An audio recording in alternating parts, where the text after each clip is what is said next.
pèlerinage s'inspire du cheminement personnel et spirituel de son créateur et animateur, Kenley Thalmer. Ce podcast mensuel propose des discussions sincères et passionnantes sur la spiritualité, le développement personnel et le leadership. Dans une ambiance intime et décontractée, Kenley Thalmer donne la parole à des invités inspirants afin qu'ils partagent une parcelle de leur histoire, leur vécu, leurs expériences, les chemins empruntés, les leçons qu'ils en ont tirées.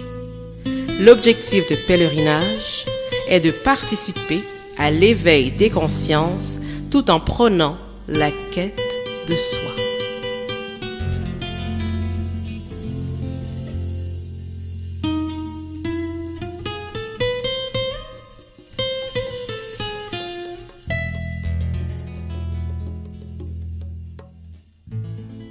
Bienvenue à tous dans ce nouvel épisode du podcast Pèlerinage. Pèlerinage, c'est votre espace consacré au leadership, au développement personnel et à la spiritualité. Et aujourd'hui, j'ai le plaisir d'accueillir une invitée exceptionnelle, Gerda Amazan, forte d'une riche expérience en gestion des affaires, en gens et en développement. Ainsi qu'en leadership, rassembleur, Gerda a débuté sa carrière en Haïti comme fonctionnaire public, où elle a su occuper des postes stratégiques et représenter son pays sur la scène internationale. Depuis près de 20 ans, elle met son expertise au service de la communauté québécoise en œuvrant pour l'égalité, la justice sociale et le bien-être des populations marginalisées. En tant que directrice générale adjointe de la Maison d'Haïti, elle pilote des initiatives déterminantes pour l'autonomisation des femmes, la lutte contre les violences et le renforcement des capacités parentales. Militante engagée et féministe convaincue, Gerda anime des ateliers et conférences sur l'afroféminisme, l'égalité femmes-hommes et la prévention des violences faites aux femmes. Et elle contribue activement au sein de plusieurs conseils d'administration. Dans cet épisode, nous allons explorer comment son parcours exceptionnel et son engagement envers la justice sociale réinventent notre vision du leadership. Mesdames, Messieurs, sans plus attendre, je vous présente Gerda Amazan. Bonjour Gerda et bienvenue. Merci, bonjour, vraiment bonjour, Kenley. C'est toujours beaucoup d'émotions quand je suis dans une situation et j'entends qu'on parle de moi, parce que quand on fait un parcours, on le fait tout simplement parce qu'on s'engage, parce qu'on croit dans une cause. C'est pas nécessairement d'avoir un titre. Alors, oui, je suis prête à partager mes expériences, mes vécus, les défis de tout ce qui a trait vraiment à la question de leadership ou d'engagement citoyen. Parfait. J'ai tantôt fait une brève introduction, une brève présentation de la personne que vous êtes. Est-ce qu'il y a des choses qui manquent? Est-ce qu'il y a des choses que je n'ai pas mentionnées? Donc, tu peux toujours te présenter pour l'auditoire s'il y a des choses qui manquent par rapport à ma présentation. Je pense que tu as dit un bon bout. Ce que je pourrais ajouter, Gerda Amazan, c'est une femme qui a un côté humain, qui croit beaucoup que l'humain est au centre du développement. Gerda Amazan, c'est une femme qui valorise beaucoup les ressources, qui fait émerger des leaders. Comme je dis tout le temps dans mes phrases, j'encourage à être une lumière. Si vous ne pouvez pas être le soleil au firmament, mais soyez une lumière. J'encourage principalement les femmes. En tant que féministe, je me donne ce mandat d'encourager les femmes à se créer une place, à créer leur espace de liberté. Alors, c'est tout ça, Gerda Amazan. Parfait, Gerda. Comment, par exemple, tu définirais le leadership rassembleur que tu prônes et en quoi se, se distingue-t-il des autres types ou d'autres styles de leadership? Leadership rassembleur, Son nom l'a bien indiqué. C'est un leader qui est là pour faire émerger d'autres leaders, d'autres idées. C'est un leader qui est là pour travailler en intelligence collective, de faire émerger des petites gouttes pour devenir une source collective.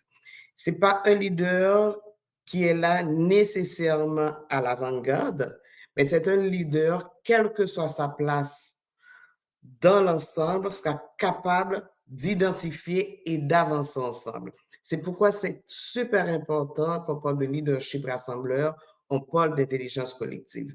Comment travailler ensemble? Comment un élément qui a été mis sur le tapis, on l'a mis ensemble sur la table, on peut au fur et à mesure compléter pour venir un élément commun. C'est ça un leader rassembleur. Parfait. Moi, maintenant, ce que j'aimerais te demander, c'est par exemple, comment est-ce que ta formation en gestion des affaires, en genre et en développement a-t-elle façonné ton approche du leadership? Ah, ça c'est une très bonne question. Parce que quand on est jeune, ben souvent, on va essayer de commencer à regarder comment orienter sa carrière. Moi, je voulais toujours être un gestionnaire. Et ma mère voulait que je sois avocate. À un certain moment, j'ai dit, mais peut-être ça pourrait m'intéresser, mais avoir justement cette capacité de gérer, de collaborer. Moi, je suis quelqu'un qui est très en joie. J'aime communiquer avec du monde. J'ai ce petit côté aussi très formel dans ma réflexion, dans ma façon de planifier, d'aller chercher vraiment plus des angles qui sont un petit peu très formels dans ma structure de pensée. Alors, c'est comme ça que j'ai fini mes études secondaires au Collège Bird. Je me suis inscrite à l'INAGUE où j'ai étudié la gestion des affaires. Et dès la première année, je commençais au ministère de la Planification, Coopération externe.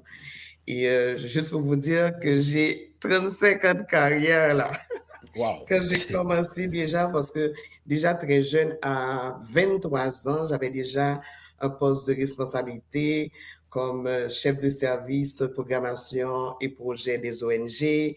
Après, j'ai eu la responsabilité d'être aussi chef de service reconnaissance des ONG. Ça veut dire qu'en Haïti, tous les ONG qui voulaient s'implanter devraient avoir cette reconnaissance de l'État. C'était le ministère Planification, Coopération externe.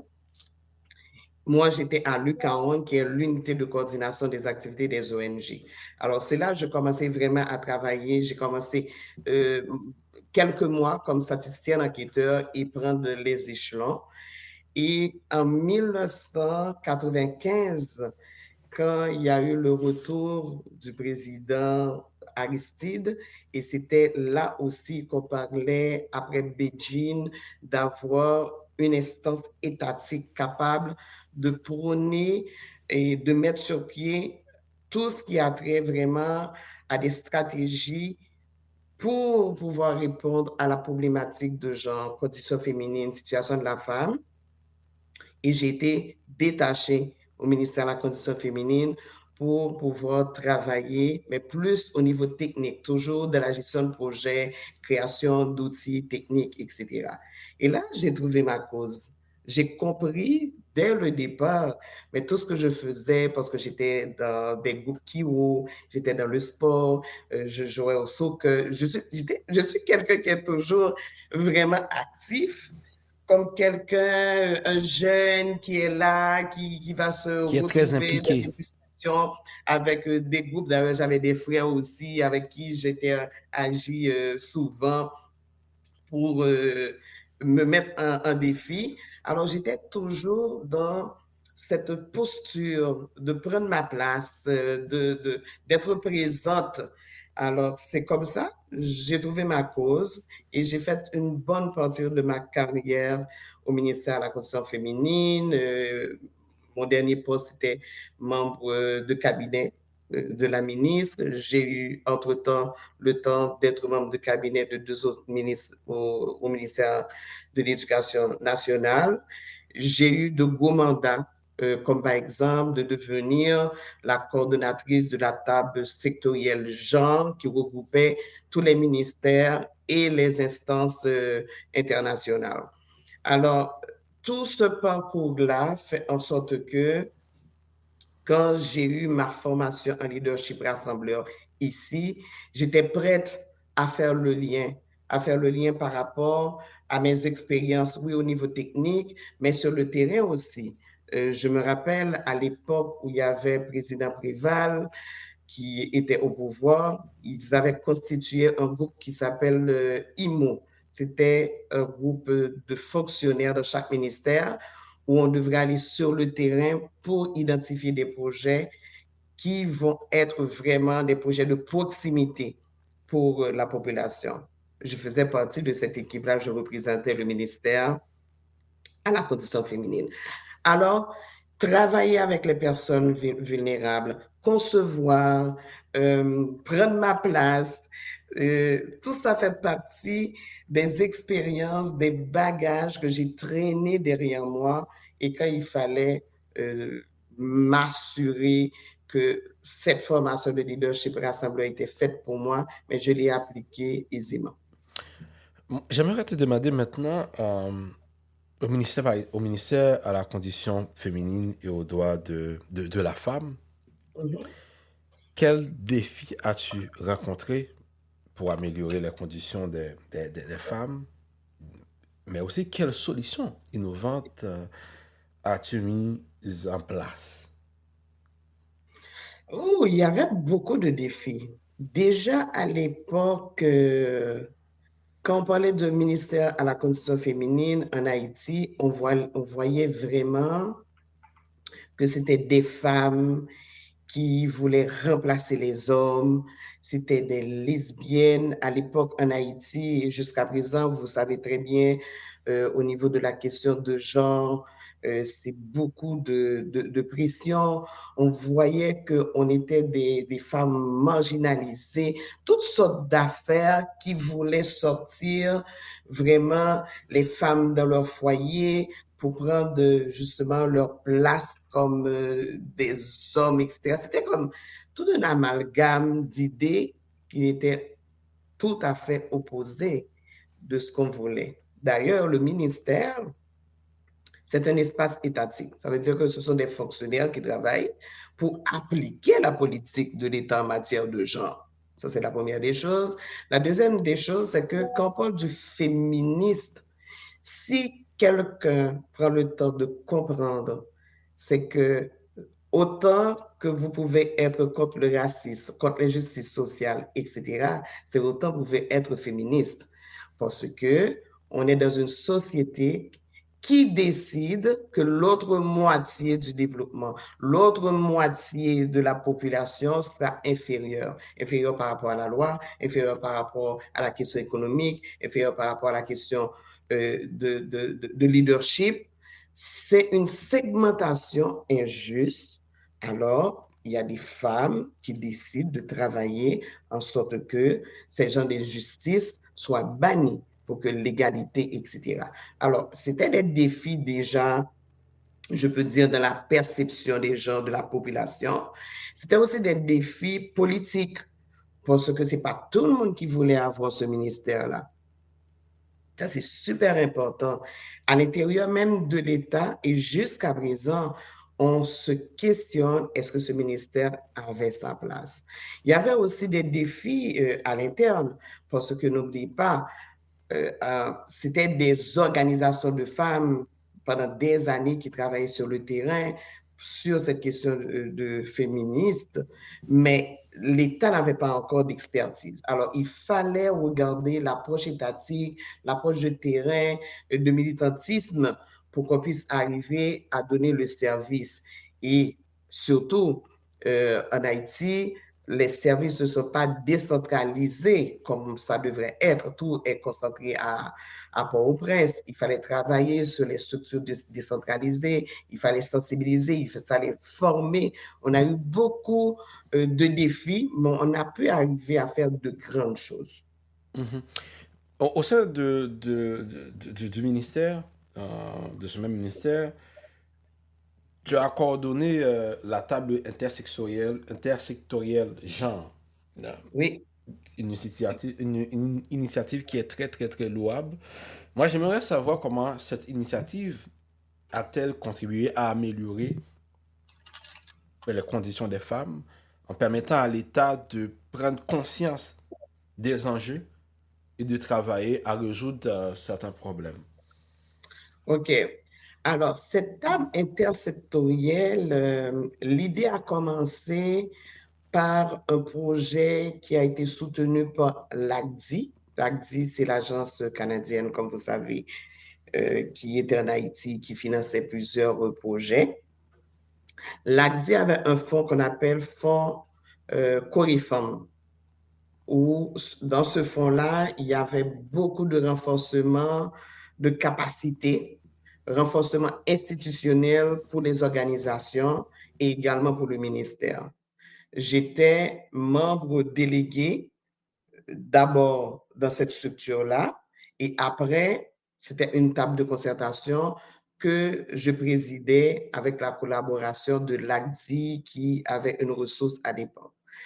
Et en même temps, en parallèle, il fallait de la politique du ministère de la Condition féminine et aux droits de la femme outiller les autres ministères parce que dans les axes qu'on avait mis sur pied, il y a ce qu'on appelle des axes il y avait surtout des axes transversales qui avaient des impacts plus globaux. On ne va pas agir directement sur des actions comme si on va travailler sur, par exemple, le ministère de l'agriculture, on va donner l'accès à la terre à certaines femmes, etc. Non, par contre, on va travailler au ministère de l'Agriculture pour que dans sa politique, de façon transversale, ce ministère soit capable d'apporter la réponse. Mais pour le faire, il faudrait qu'on soit dans une structure où les échanges soient des échanges fructueux, on est capable de se parler et de dégager une politique commune. Et c'est là où on a décidé, à travers cette demande du ministère à la condition féminine et ACDI, de mettre sur pied cette table intersectorielle. C'est pas toujours facile parce que chaque fois on parle de condition féminine, droits de la femme, la résistance est là. Malheureusement, même aujourd'hui encore, en 2025, et partout dans le monde, on ne parle pas uniquement d'Haïti, on se questionne, est-ce que, etc., il y a des avancées, est-ce qu'on peut en parler encore? Si j'aurai la chance, je vais continuer pour vous dire oui. Au contraire, aujourd'hui, encore plus, parce qu'on est en train de vivre avec les médias sociaux une montée de masculinisme qui aura de toute façon des impacts si on ne travaille pas pour éradiquer cette montée violente de masculinité toxique. Alors, tout ceci pour dire, le ministère a dû travailler fort et cette table-là, au fur et à mesure, a pris sa place pour pouvoir, d'une part, former d'autres fonctionnaires dans les autres ministères, pour pouvoir travailler en concertation sur la politique transversale. Et ça a pu donner quand même quelques années de résultats. Moi, j'ai laissé en 2005. Quand je suis partie, il y avait encore la table qui existait et puis qui a fait son chemin. Dans un pays comme Haïti, où on peut dire que la société à l'époque était très machiste, Mhm. où l'État et la majorité des employés, c'était des hommes. Comment est-ce que, en tant que femme, tu as pu faire pour faire valoir tes idées et défendre un ministère qui compte énormément pour toi dans ses prises de décision? Euh, Ce que je vais répondre, c'est aussi bien vrai pour aujourd'hui, en ce sens que la résistance au changement, vous allez le trouver partout. Que ce soit avec d'autres femmes, que ce soit au niveau institutionnel, que ce soit dans une cause comme le féminisme avec les hommes. Il faut que vous croyiez dans ce que vous faites. Quand vous faites une bataille, il faut que vous soyez prêt à vous mettre à fond. Il faut que vous soyez authentique. Il faut que vous soyez formé, parce que c'est important. Vous ne pouvez pas prendre la parole ou défendre quelque chose et que vous n'avez pas d'informations, vous n'avez pas de statistiques, vous n'avez pas de données, vous n'avez pas d'informations à donner.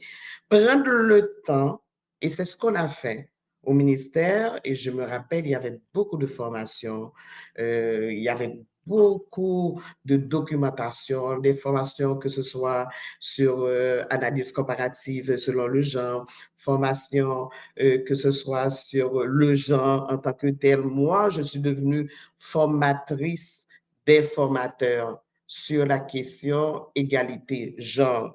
J'ai voyagé dans beaucoup de conférences, que ce soit à l'ONU, j'ai pris la parole, que ce soit à la francophonie, au EA, dans les Caraïbes. Nous avons eu cette possibilité de former les équipes et j'étais parmi aussi les personnes qui ont été formées et qui a pu, d'une part, avoir une voix pour porter et de former d'autres femmes. On partait dans les provinces, Jacmel, au Cap, etc., pour aller former les femmes. Alors, parler, prendre position dans une société aussi machiste, mais on était capable, on était outillés et puis on n'avait pas peur parce qu'on croit dans ce qu'on fait. Et c'est ça qu'on a besoin. Quand on a une cause, vous allez jusqu'au fond avec ta croyance, avec l'honnêteté pour dire ce que vous pensez, parce que c'est là, ça va faire une différence dans le message que vous allez apporter. Parfait. Maintenant, on va faire la transition. Maintenant, on laisse Haïti et on arrive au Québec. Et cela fait 20 ans que tu es engagé au Québec. Comment a été la transition et qu'est-ce qui fait qu'à votre arrivée ici, qu'est-ce qui fait qu'à ton arrivée, tu as décidé de consacrer ta vie à l'engagement ici? Ça, c'est la belle question aussi.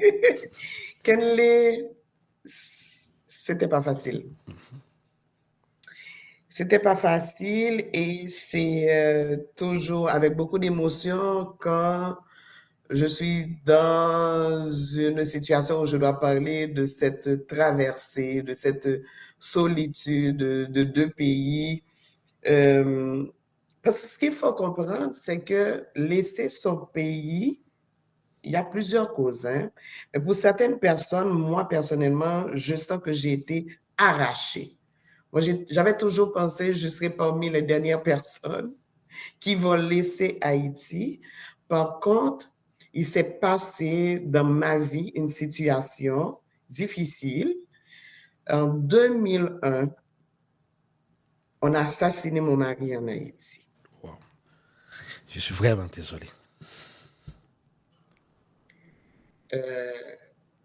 Ma fille avait 3 ans et demi et un matin, on m'appelle pour me dire ce fut son assassinat.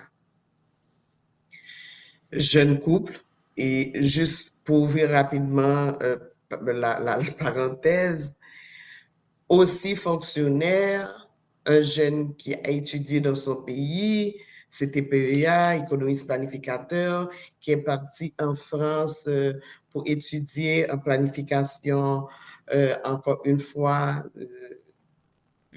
en gestion, qui a étudié, qui a fait un diplôme à Sorbonne, qui a décidé de retourner dans son pays.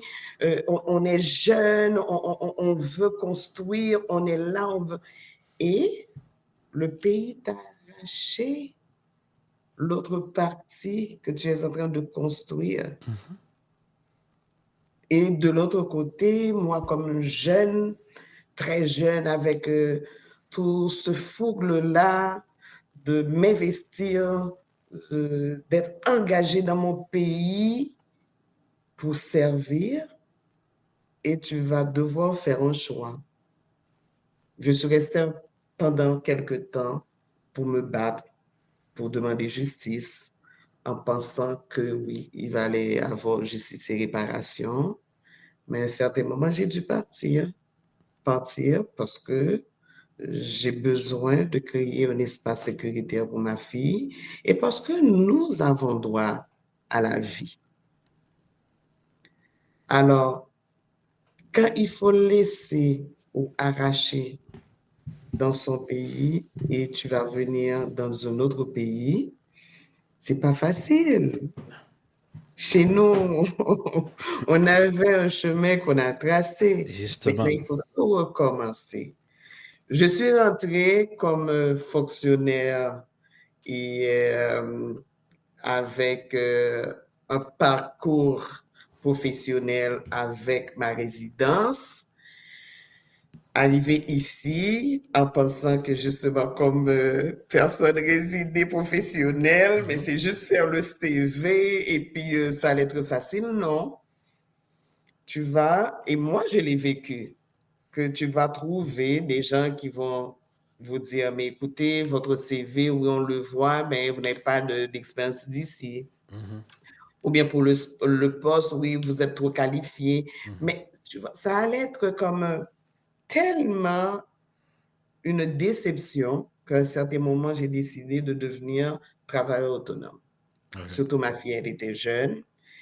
Et en même temps, moi, j'ai ce côté aussi d'être autonome. Je veux m'affirmer, d'avoir une assurance dans ce que je veux faire, d'avoir un peu de contrôle aussi sur ce que je veux devenir.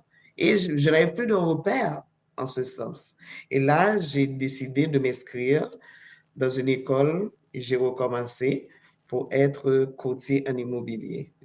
J'ai étudié et je suis devenu courtier en immobilier. Félicitations. Alors, c'était tout un autre défi. Là, c'était tout un autre défi parce que, encore une fois, c'est un secteur contrôlé par les hommes. C'est un secteur, il faut avoir un gros réseau. C'est un secteur, il faut se battre. Vous êtes seul. Il y a beaucoup de solitude dans ce métier-là. Alors, oui, je me suis battue et je peux dire j'ai réussi. Félicitations parce qu'au fond, la transition n'est pas toujours facile et certaines personnes n'arrivent pas à sortir la tête de l'eau. Toi, tu as su faire ça avec brio, même s'il y avait beaucoup de difficultés. C'est une question que j'aime poser à mes invités, surtout qui sont issus de l'immigration, c'est est-ce qu'il y a, par exemple, une expérience qui t'a vraiment marqué, où tu dis, non, regarde, à partir de maintenant, tu dois foncer. C'est-à-dire que tu as vécu une expérience qui a été tellement, soit déstabilisante ou humiliante, et puis tu te dis, non, là, je décide d'avancer. Super.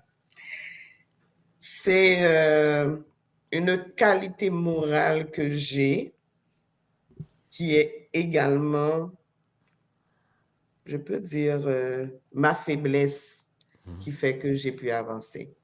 Cette qualité morale, c'est ma loyauté. Je suis quelqu'un très, très, très, très loyal.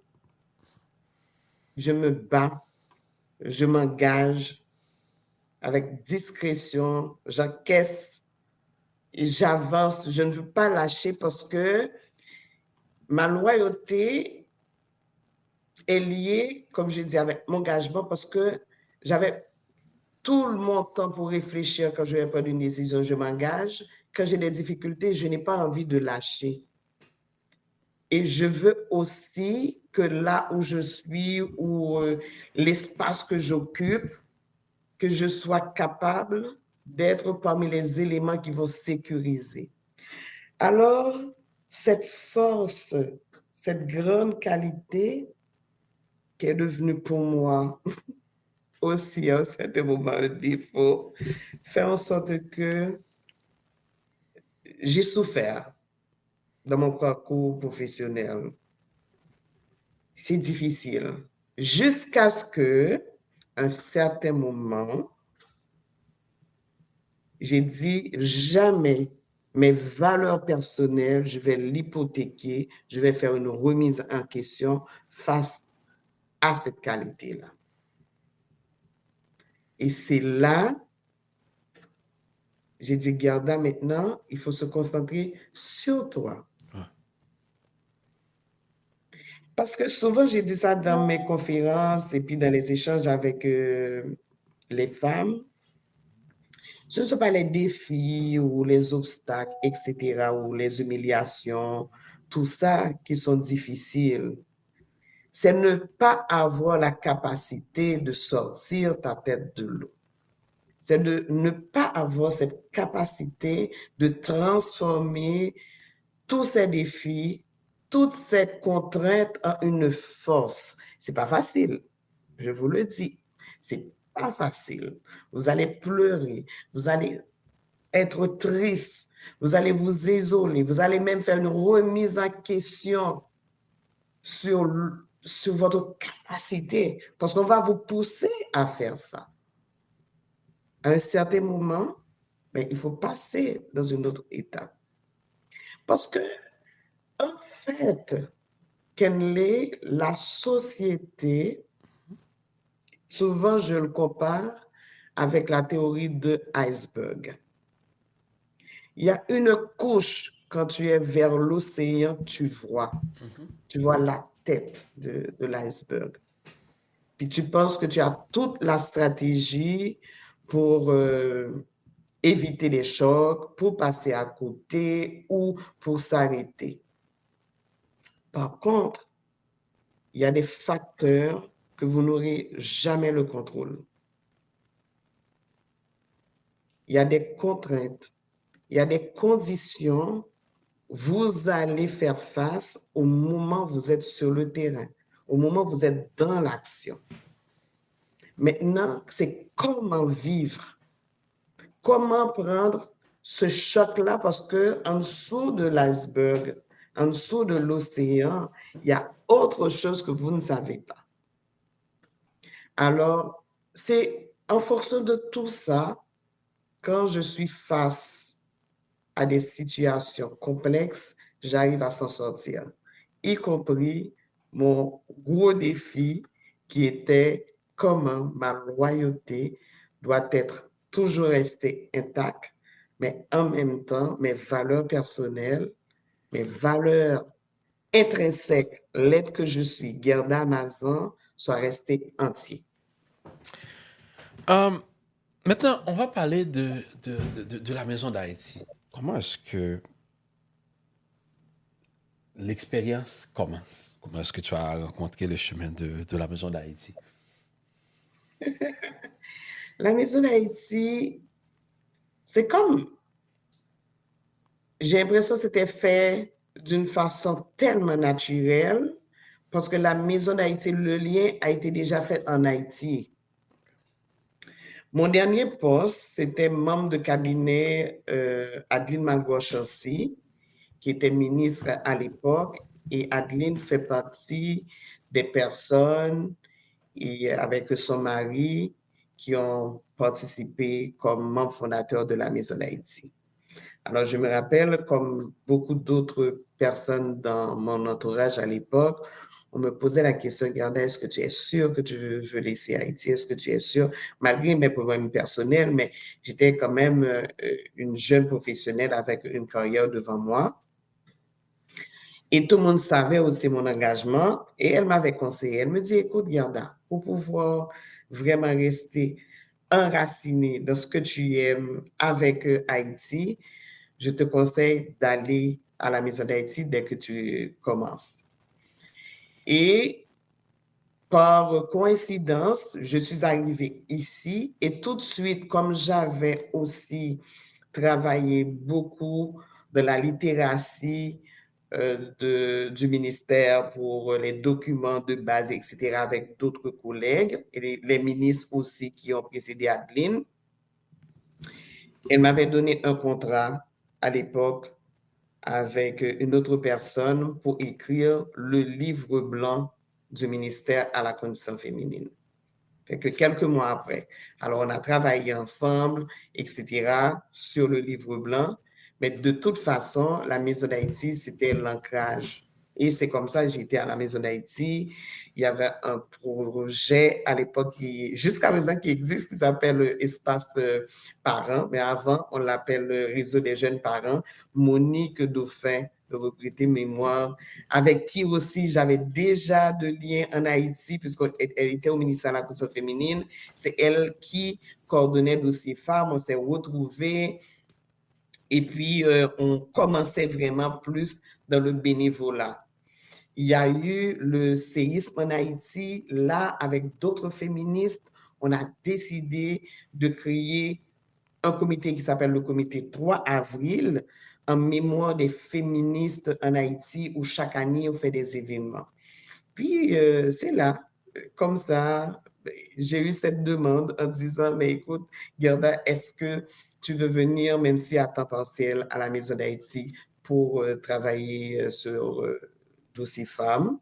Monique partait à l'époque à la retraite. Je suis devenue la coordonnatrice Dossier Femmes, où il y avait presque 6, 7, 8, presque une dizaine de programmes et projets exclusivement pour les femmes. J'ai travaillé pendant plusieurs années comme coordonnatrice de ces femmes et après, on est venu me chercher comme directrice générale adjointe de la Maison d'Haïti. En parlant de la Maison d'Haïti, tu as cofondé le comité du 3 avril en mémoire des féministes haïtiennes disparues lors du séisme du 12 janvier 2010.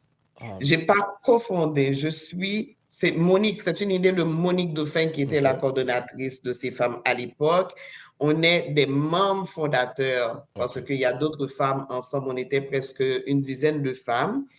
Elle a fait appel à nous pour créer ce comité 3 avril qui existe encore. Je suis parmi les membres fondateurs, mais l'idée vient de Monique Dauphin. Parfait. Quand Monique, par exemple, t'a appelé pour cette initiative, je sais que tu es féministe, tu es très engagée dans la question des droits des femmes, mais c'était avec quel sentiment? Par exemple, on parle de femmes qui sont disparues dans le tremblement de terre. On sait quel a été l'impact du tremblement de terre 12 janvier sur la société haïtienne, en particulièrement les femmes, déjà qui sont, les féministes, déjà qui sont très peu à l'époque, qui ont été très peu et qui ont été très mal vues par la société. Donc, c'était tout un combat. Mais c'était avec quel sentiment tu as accepté de participer à cette initiative? Un sentiment de fierté, un sentiment nationaliste, un sentiment féministe, un sentiment engagé. D'ailleurs, pour moi, c'était ma cause aussi. C'était même pas un appel où je vais réfléchir. En parallèle à cet appel-là, moi, j'étais déjà engagée avec le Club Lyon-Montréal Communauté. À l'époque, j'étais aussi membre fondateur. C'était un club créé, il y a Emmanuel Brice qui était président de ce club-là. Moi, j'étais vice-présidente. Et avec tous les membres du club pendant le séisme, on était parmi les structures qui ont décidé rapidement de s'impliquer. On a initié le projet de retourner à travailler avec tout ce qui a trait à la question de don de sang après le séisme. On a travaillé avec Emma Québec et on a travaillé avec d'autres partenaires, on a travaillé avec l'Association des médecins, des ingénieurs, etc. En parallèle même, avant que Monique m'appelle pour le comité 3 avril, j'étais déjà impliquée avec le Club Lyon-Montréal Communautaire. Alors pour moi, c'était tout à fait normal, d'autant plus, ces féministes-là, c'était des anciennes collègues, c'était des anciennes personnes à qui j'ai travaillé qui étaient des consultantes, qui étaient dans le mouvement. On a élaboré des politiques sur la question de droits des femmes en Haïti ensemble. C'était des amis. Mon dernier voyage, par exemple, à l'OEA, Washington, je me rappelle très bien. Encore une fois, j'étais dans le cabinet d'Adeline. Je suis partie avec Myrna Narcisse, de Regretter Mémoire, qui était directrice générale du ministère. Ensemble, qu'on travaillait. Et il n'y avait pas longtemps, je laissais Haïti pour des visites, peut-être 1 mois et demi avant le séisme, que je discutais de notre dernier voyage et elle est décédée au ministère dans le séisme. Myriam Merlet, Coriolan, Magali Marcelin, tout le kit, ce sont des femmes avec qui j'ai eu des moments extraordinaires. Pour moi, c'était mon engagement. Et jusqu'à présent, ce comité existe. Je coordonne encore le mois d'activité féministe à la Maison d'Haïti, où autour du 8 mars, qui est la journée internationale des droits de la femme, et autour du 3 avril, qui est la journée nationale du mouvement des femmes en Haïti, on rend hommage à ces femmes-là, avec, bien entendu, l'apport du comité 3 avril. Parfait. Maintenant, on va parler de la Maison d'Haïti. Depuis tantôt, on dit la Maison d'Haïti, la Maison d'Haïti. Présente-nous un peu de mots. C'est quoi la Maison d'Haïti? Quels sont les objectifs de l'institution dans la communauté? Ah, la Maison d'Haïti. Après 52 ans, je me pose la question si je dois la présenter. Mais oui, la Maison d'Haïti a 52 ans depuis qu'elle existe. La Maison d'Haïti, c'est une histoire extraordinaire parce que ce sont des personnes qui ont fui la dictature des Duvalier, qui allaient, que ce soit à Cuba, l'Amérique latine, aux États-Unis et au Canada, qui ont décidé de créer un espace. Et c'était des jeunes, surtout en 1972, qui ont décidé de faire une activité pour accueillir des nouveaux arrivants et des demandeurs d'asile. Et à partir de cette histoire-là, à partir de cette action, juste une action, la Maison d'Haïti a pris vie, la Maison d'Haïti a traversé autant d'années. Alors, la Maison d'Haïti bâtit sa mission tout simplement sur cette action-là. Accueil des nouveaux arrivants, accueil des demandeurs d'asile. Et la Maison d'Haïti, c'est un espace où maintenant, cette maison est devenue la maison de tout le monde. On n'est pas nécessairement besoin d'être haïtien pour avoir un service. La Maison d'Haïti accueille tout le monde, que ce soit à travers son volet éducation, que ce soit à travers son volet dossier femmes, jeunesse, famille, centre des arts et la structure de l'immigration. Ma question, c'est par exemple, comment est-ce que, puisque vous côtoyez à chaque jour des gens, de nouveaux arrivants, comment est-ce que vous évaluez l'impact des initiatives de la Maison d'Haïti sur la vie de ces personnes concernées? Mais l'impact est énorme. L'impact est énorme.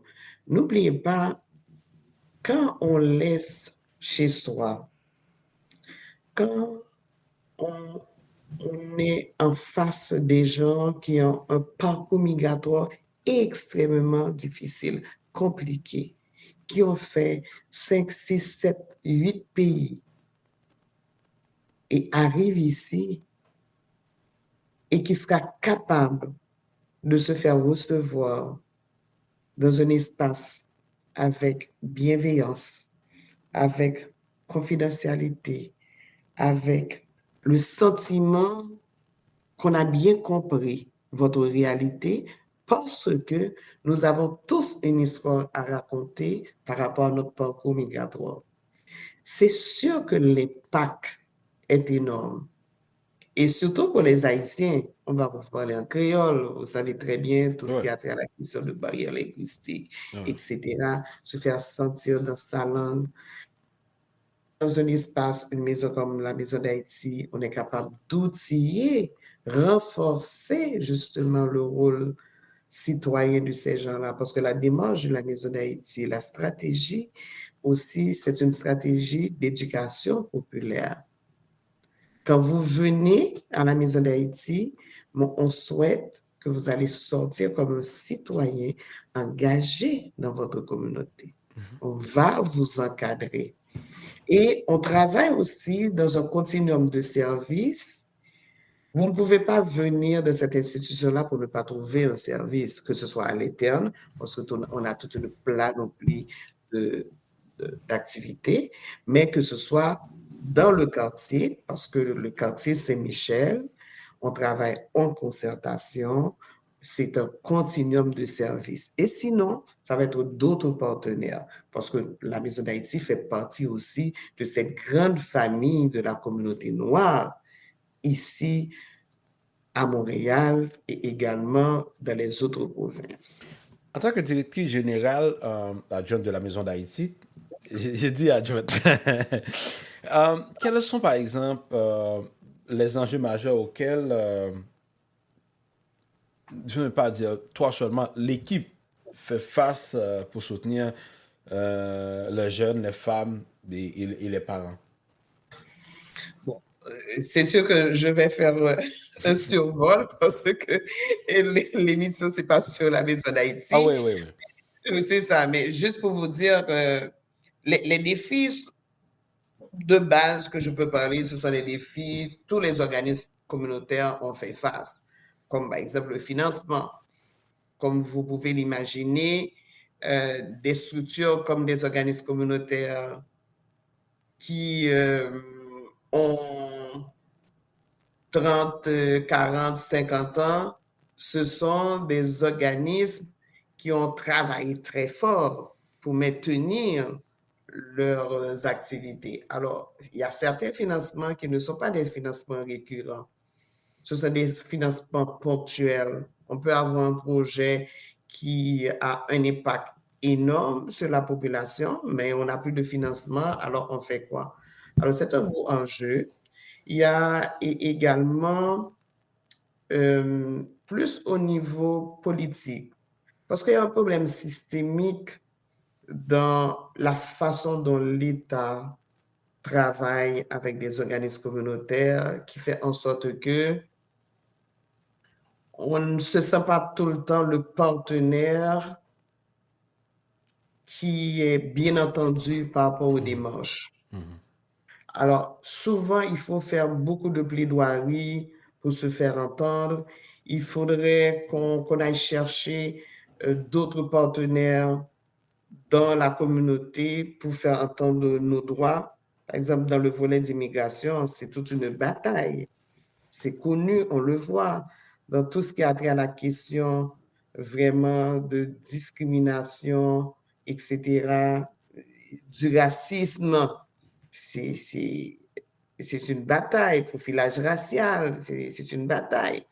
Alors, il y a des défis qui sont des défis, de toute façon, comme toute institution interne, institutionnelle, il va y avoir des défis qui vont être des défis plus systémiques, des défis où les organismes communautaires font face d'une façon collective. J'aimerais maintenant, on va regarder ensemble, moi j'aimerais une femme avec un parcours aussi inspirant. J'aimerais savoir qu'est-ce qui, par exemple, qui te motive, par exemple, quelles sont tes principales sources d'inspiration dans votre quotidien et dans votre engagement. Merci pour la question. Je pense que tout citoyen, toute citoyenne a besoin de se poser cette question en ce sens, pourquoi je m'engage? D'abord, l'engagement, pour moi, c'est d'abord la transformation pour la personne qui s'engage. Parce que ça donne un sens à ce que tu veux faire dans la vie. Ça te permet de créer des liens. Ça te permet aussi de participer dans un impact collectif. On ne peut pas vouloir briller sans commencer à allumer sa flamme. Alors, mon engagement, je le prends par rapport à qui je suis. Je suis quelqu'un qui aime partager. Je suis quelqu'un qui aime discuter. Je suis quelqu'un qui veut être dans le changement. Même si, de mes expériences déjà, Wadley, je peux être là, très présente, et puis on m'oublie, hein? On oublie mon apport, on oublie qu'est-ce que je fais, on oublie, ou bien la personne qui va prendre la parole, ça va être je pense, je dis, je fais, pendant qu'on était dans un espace collectif. Mais c'est pas grave. C'est pas grave parce que l'engagement a aussi un impact sur soi. Ça te permet de grandir. Ça te permet de prendre de l'expérience. Ça te permet de faire une continuité de ce que tu as appris aujourd'hui et apporté à d'autres personnes. Alors, l'engagement que je mets dans ma vie me permet de briser des cercles d'exclusion. Ça me permet aussi d'offrir des opportunités à d'autres personnes qui n'ont pas nécessairement cette opportunité. Alors, ça fait partie de ce que je veux porter et c'est pourquoi je m'engage afin de créer un changement durable si c'est possible. Parfait.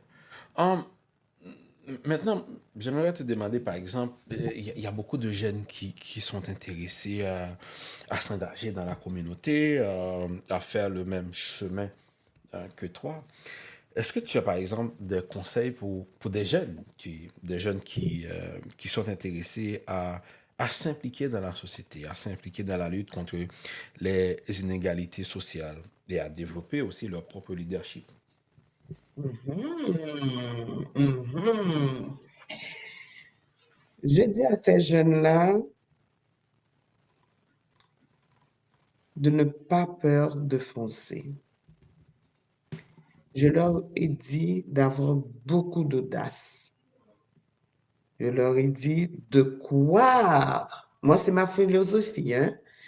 Ma philosophie, et c'est le discours, je l'ai affiché partout, c'est de croire fortement. Croire déjà que tu peux semer des graines de changement. Croire en toi. Croire aux autres leaders qui vont t'accompagner. Croire dans un avenir meilleur. Créer ta place, prendre ta place. Parce que le pouvoir, c'est un rapport de force, hein? Vous le savez. Et à un certain moment, on ne va pas vous donner le pouvoir. Ou si on va vous donner le pouvoir, on va vouloir l'enlever si vous voulez aller au-delà de ce pouvoir-là. Il faut que vous ayez cette capacité de dire que là maintenant, je travaille pour une collectivité. Mon changement n'est plus un changement individuel. De ce fait, c'est aller au-delà de ça. Va chercher de l'aide. Il y a des gens qui sont là pour ça. Il y a des mentors. Il y a des gens qui veulent renforcer des capacités. Allez-y, fonce. Brisez l'isolement. Il y a des moments que ça va être difficile. OK, etc. Des choses comme ça. remontez. Faites ce qu'on est en train de faire là. Écoutez des podcasts comme tu fais là. Et vraiment, c'est aller chercher des places. Et moi, je sens ça parce que j'ai eu quand même une conversation avec toi, je le sens chez toi, où tu vas chercher des leaders, où tu vas chercher des personnes qui sont là, qui ont une voix, mais une voix qui ne sont... C'est une voix qui n'est pas nécessairement toujours entendue ou entendue de la manière où on le souhaite. Mais tu essaies de donner cette place-là. Alors moi, j'ai dit à ces jeunes-là d'aller chercher ces genres de réseaux parce que c'est là qu'on va faire sa place, c'est là qu'on va vous identifier, c'est là qu'on est capable de voir votre capacité et de te permettre vraiment de grandir.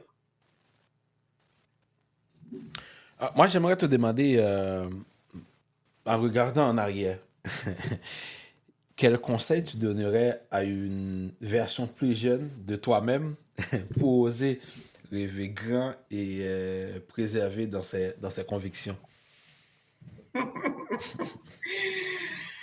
Oh, pour pouvoir leur dire ça, je vais dire ce que j'aurais aimé avoir que je n'ai pas trouvé.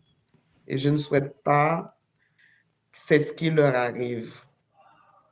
J'aurais aimé avoir des conseils, des mentors, des gens qui m'ont dit, Gerda, dans ton cheminement, il y a une solitude que tu vas vivre. Tu as besoin de force intérieure. Tu as besoin de s'aligner ton savoir-être, ton savoir-faire et ton savoir pour pouvoir avancer. Il y a des moments tellement durs, difficiles, des contraintes, des choses qu'on va vivre. On a besoin de cette force intérieure. Tout n'est pas beau. J'ai l'impression comme jeune, comme j'étais, avec tout ce que j'avais comme fougue, je pensais que j'étais invincible. Je pensais comme la vie était comme je l'avais vu. Tout est beau, positif. Pourquoi ça peut être autrement si je suis capable de mettre autant de lumière, de donner, de partager, d'être transparente? Pas nécessairement. J'avais envie d'avoir ça. Et c'est ce que je dis à ces jeunes-là. Vous allez y arriver, hein? Sûr, sûr, sûr, sûr, sûr. Vous allez y arriver. Mais il y a un parcours.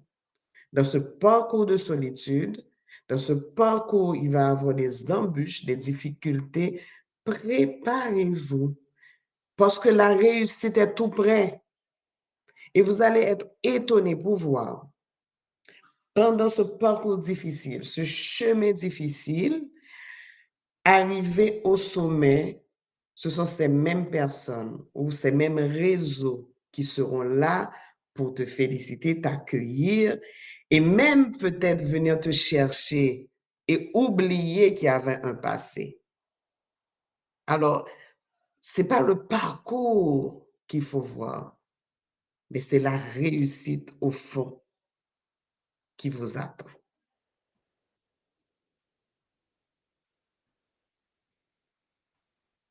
Je n'entends pas. Merci, Gerda. Une dernière question. Et j'aimerais que tu partages avec nous, par exemple, parce que tu es une femme très, très impliquée, quelles sont les pratiques quotidiennes ou rituels qui t'aident à nourrir ton esprit et à rester aligné avec tes valeurs personnelles et professionnelles? C'est super, c'est super. Souvent, j'ai cette question, je me dis, mais comment est ton agenda? Mes 24 heures. Dans le temps, je disais, oh, si j'avais le pouvoir, j'allais augmenter les 24 heures. Maintenant, j'ai dit, non, il faut diminuer.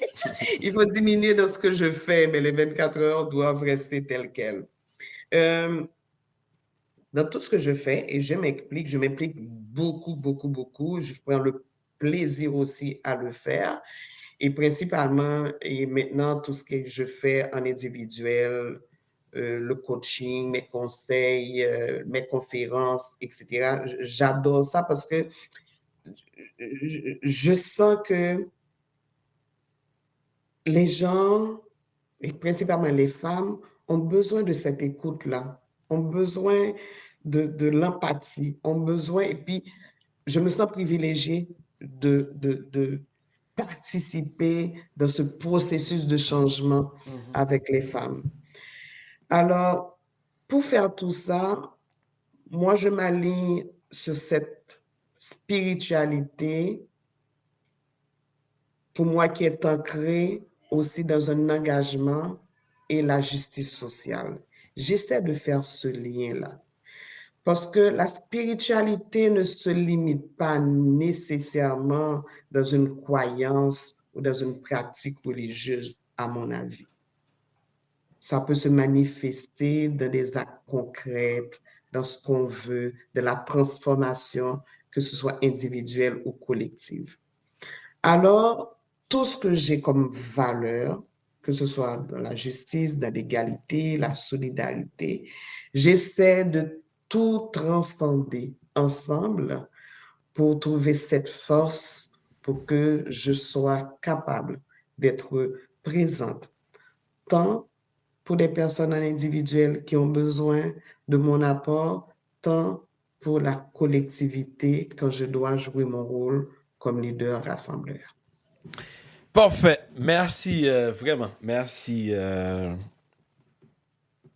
Gerda. Ça a été un moment très, très enrichissant. Désolé.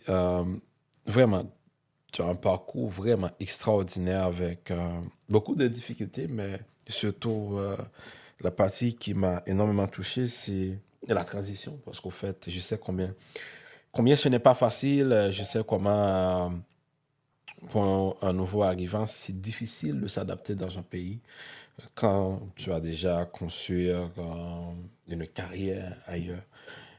Vraiment. Un dernier mot, Gerda, ce serait quoi pour l'auditoire? Le dernier mot pour l'auditoire, je dis, si aujourd'hui vous êtes dans une réflexion, qu'est-ce que je dois faire?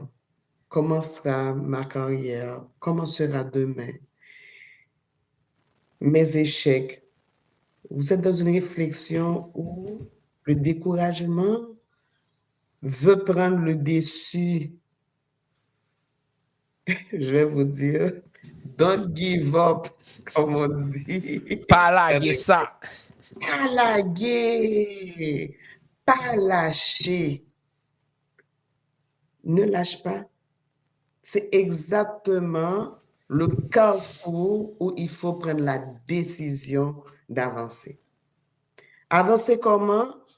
La stratégie peut être différente en fonction de qui on est. Mais ne lâche pas. C'est le carrefour où effectivement, comme on dit dans le langage plus leadership rassembleur, vous êtes dans le creux de votre U. Vous voyez, quand on est dans le U là, comme on descend une pente, on est dans le creux, on est en train de creuser de son être, de se questionner qui je suis. Ne lâche pas, parce que la pente pour remonter est tout près. Alors, vous avez le droit de vous questionner, mais je vous recommande, s'il vous plaît, de ne pas lâcher, d'aller au sommet. Pas fait bac. Prends la théorie, au sommet, Excelsior, beaucoup plus haut. Parfait. Et voilà, mesdames, messieurs, c'est ainsi que se termine cet épisode de Pèlerinage. Un merci immense à Gerda Amazan pour nous avoir partagé son parcours exceptionnel, ses expériences très enrichissantes et son engagement inébranlable pour la justice sociale et l'égalité. Et tout au long de cet épisode, elle nous a démontré que le leadership n'est pas seulement une question de pouvoir, mais d'écoute, d'empathie et surtout d'action pour contribuer à construire une société plus juste, plus inclusive. Et moi, j'espère que vraiment que cette conversation vous a inspiré et vous encouragera à votre tour à prendre part activement aux causes qui vous tiennent à cœur. Donc, je vous invite, mesdames, messieurs, à vous abonner à notre podcast pour ne pas manquer nos prochains épisodes. Un grand merci à Gerda et j'espère qu'on se retrouve dans 2 semaines pour un autre épisode du podcast Pèlerinage. Au revoir, Gerda. Merci beaucoup. Merci à toute l'équipe. Kenley, ne lâche pas. Félicitations. Bravo. Et j'espère bien avoir les commentaires des auditeurs. Merci beaucoup.